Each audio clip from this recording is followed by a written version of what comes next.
Ladies and gentlemen, welcome on in to another Mancave101 podcast. I guess we'll call this a presentation. It's a little bit more somber than we're used to, but we had to talk about it. The community lost a good one. Hollywood lost a good one. We unfortunately suffered the passing of actor. I'm sure he goes by many other titles, but Carl Weathers passed away over this past, when was it, Friday or Saturday? I forget. Friday, I think. Well, I know the official news. I think came out Saturday. Came out Saturday. Yeah.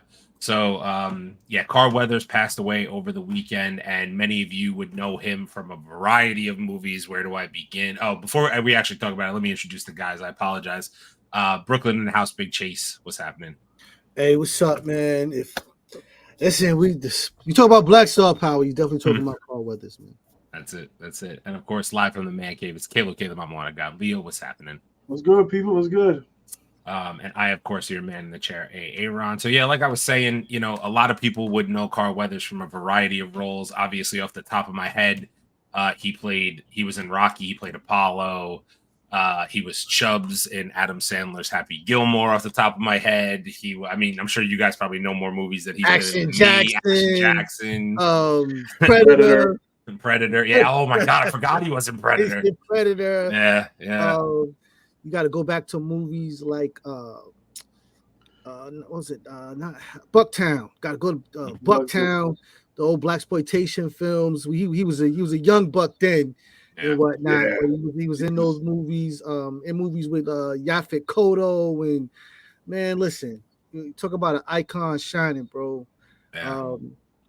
So definitely not how you wanted to kick off 2024 with the passing of Carl Weathers. You know what I mean? It's just I know we have a little tribute video here. We're gonna kind of let play while we're chatting and whatnot. So let's bring that up. Sorry, that's me. Nobody wants to see that. So we just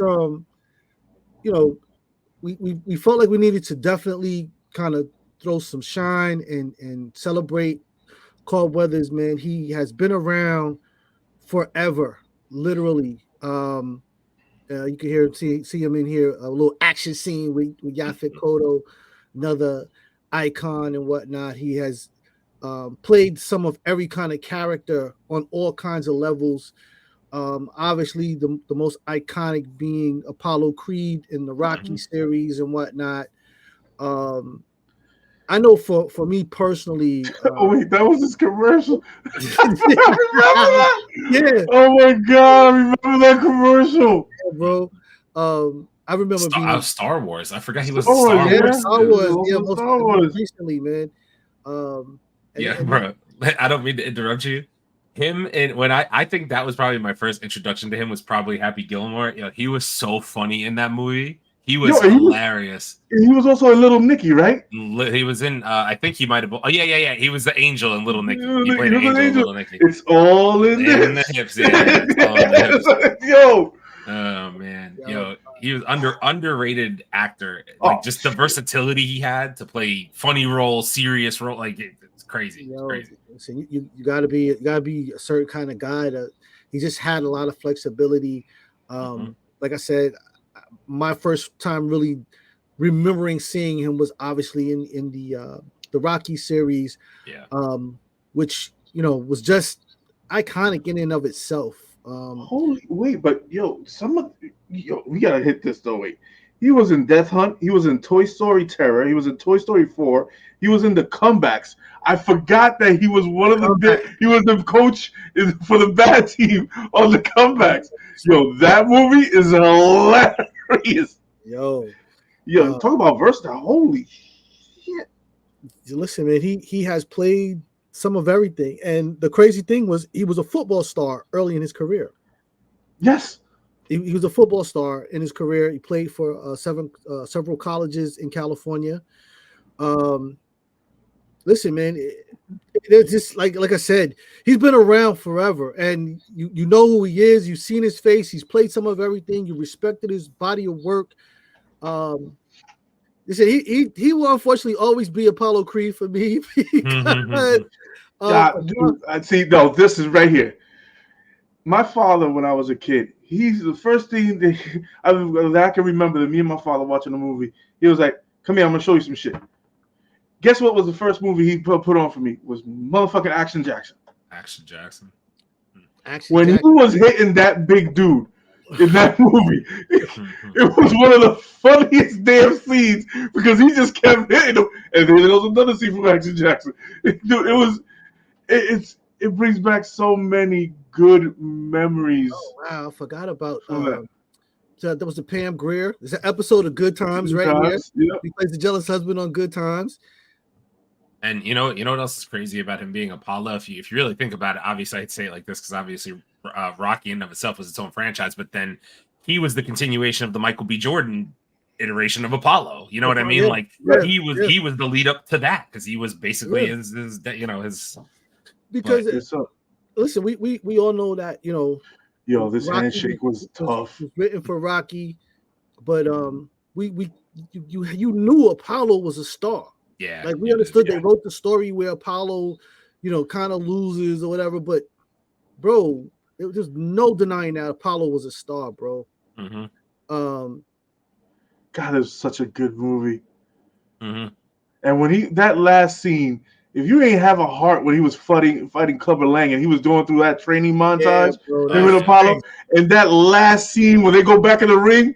Yeah. And he says, "We're not old enough," and him and Apollo, him and Stallone and Rocky are standing there just freaking shadow boxing, looking fly and all hell. I'm like, jeez. Like I said, he's done action movies, he's done dramas, he's done some of everything there is to do in movies. Being a young black kid. It was great to see him on TV because you got to see who you might want to be when you grow up. We wanted to see powerful black men. We want to see powerful black images. We want to see black men doing something and not taking no shit and putting hands and feet on people sometimes when it's called for and whatnot. Action Jackson was that. Actually, listen, bro, I was so excited for Action Jackson because I was like, oh, he's finally getting his due. You know what I'm saying? Yeah. He's finally getting his due when he came out in Action Jackson and whatnot.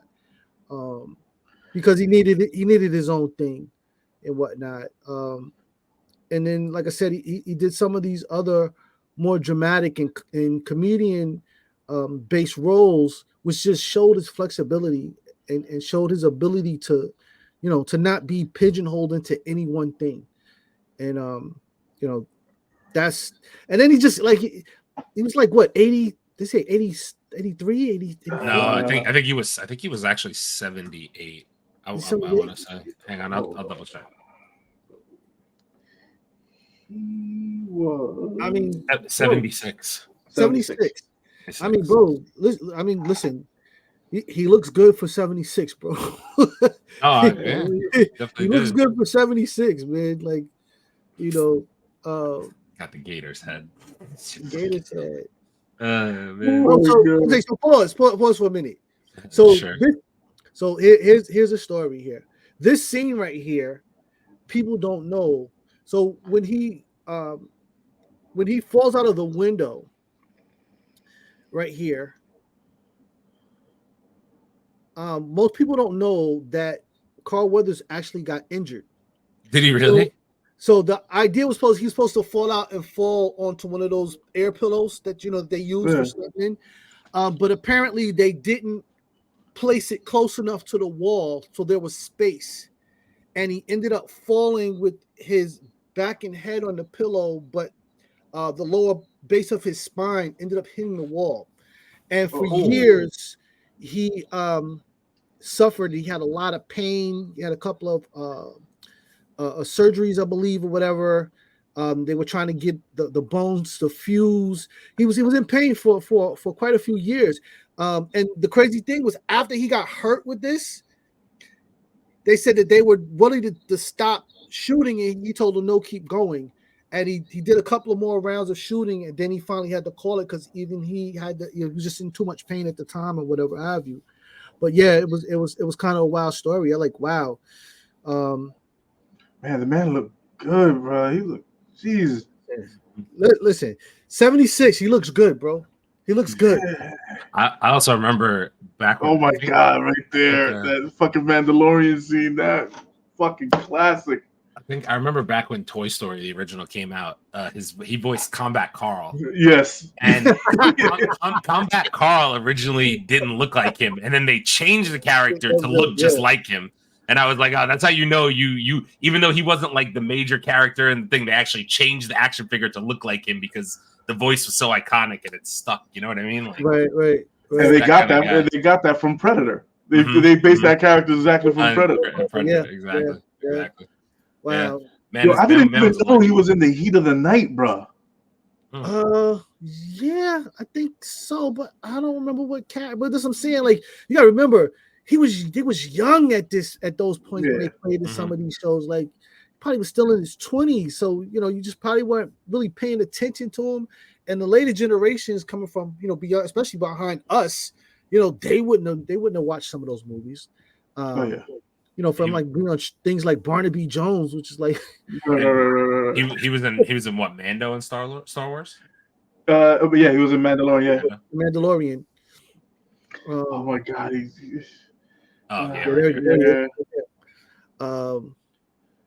that was a good episode. That was one of the good episodes too. Action Jackson, God, just absolutely crazy. Yeah, bro. His whole career is. How many? I want to see how many movies he actually. It was probably a ton that you don't even realize. But he was a background character. You got to realize for all of the movies that we know of that he's done. Think of how many movies that they probably put out that we didn't actually get a chance to see and whatnot. Mm-hmm. You know what I mean? Because we know some of these movies don't come out, they don't hit and whatnot. But good Lord, still a great body of work. Dude, I have him in IMDb in 42 freaking movies. Yeah, there's a lot. And that's not all of it. There's still more. Yeah. That's just the first page. I would not be surprised, bro. I would not be surprised. The man was working. He was working hard, looking good, doing it. As I said, just really a beacon and an icon everywhere he went. In terms of being on the film. To have first of all, we know that some of the biggest movies ever made, especially in our era, if you're talking 70s through 2000s period, Stallone and Schwarzenegger are those guys. Mm-hmm. And he's worked with those guys damn near side by side. Shit, he made the goddamn Rocky movies. Everybody felt it when he passed away, when he with Drago freaking that was made that movie. That made that movie. A crazy sacrifice to that movie. What's his name? Dutch in Predator. He was Dutch in Predator, right? Yeah. Dutch.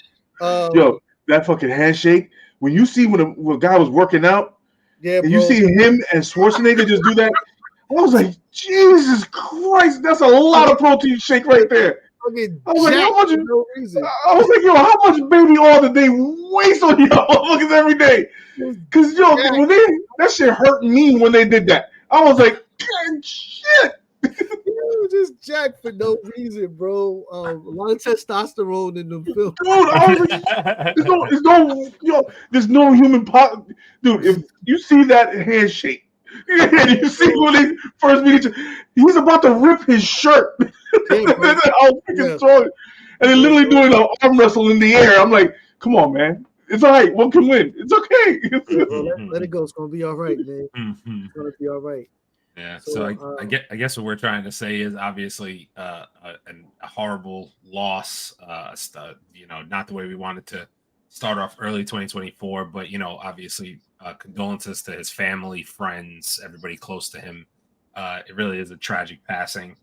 I mean, just a life celebrated. He was an icon, and just trying to do our best to say goodbye in the best way possible. Right. So. Yeah. Like I said, go watch his movies, man. Watch his movies. Go watch Action Jackson. You will not be disappointed. Go start with that one. I would even say if you obviously a lot of people love Rocky, but if you're somebody who's younger and your version of watching the more recent films with Michael B. Jordan, go back and watch Rocky, and then you'll really get an appreciation for what that character that character really meant to that film franchise. If you really go back and watch it's a fact, bro.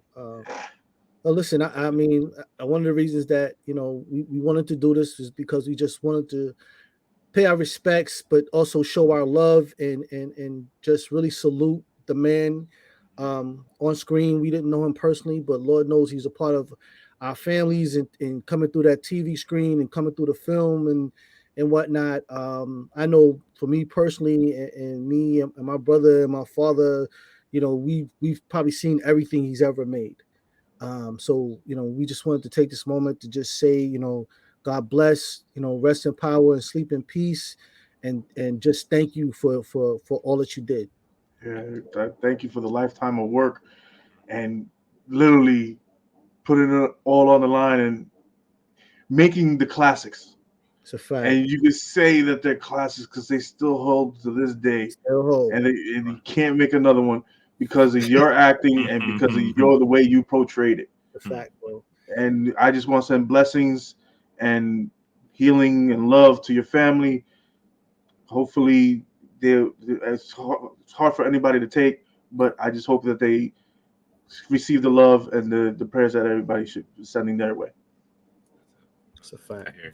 And of course, normally I would do the whole spiel thing, but obviously for this one, we're just gonna say we appreciate you guys for checking this out. We hope that you continue to, like Leo said, watch his movies, send love and blessings and prayers to the family and all that. And from Mancave101, we will catch you guys in the next one. Peace.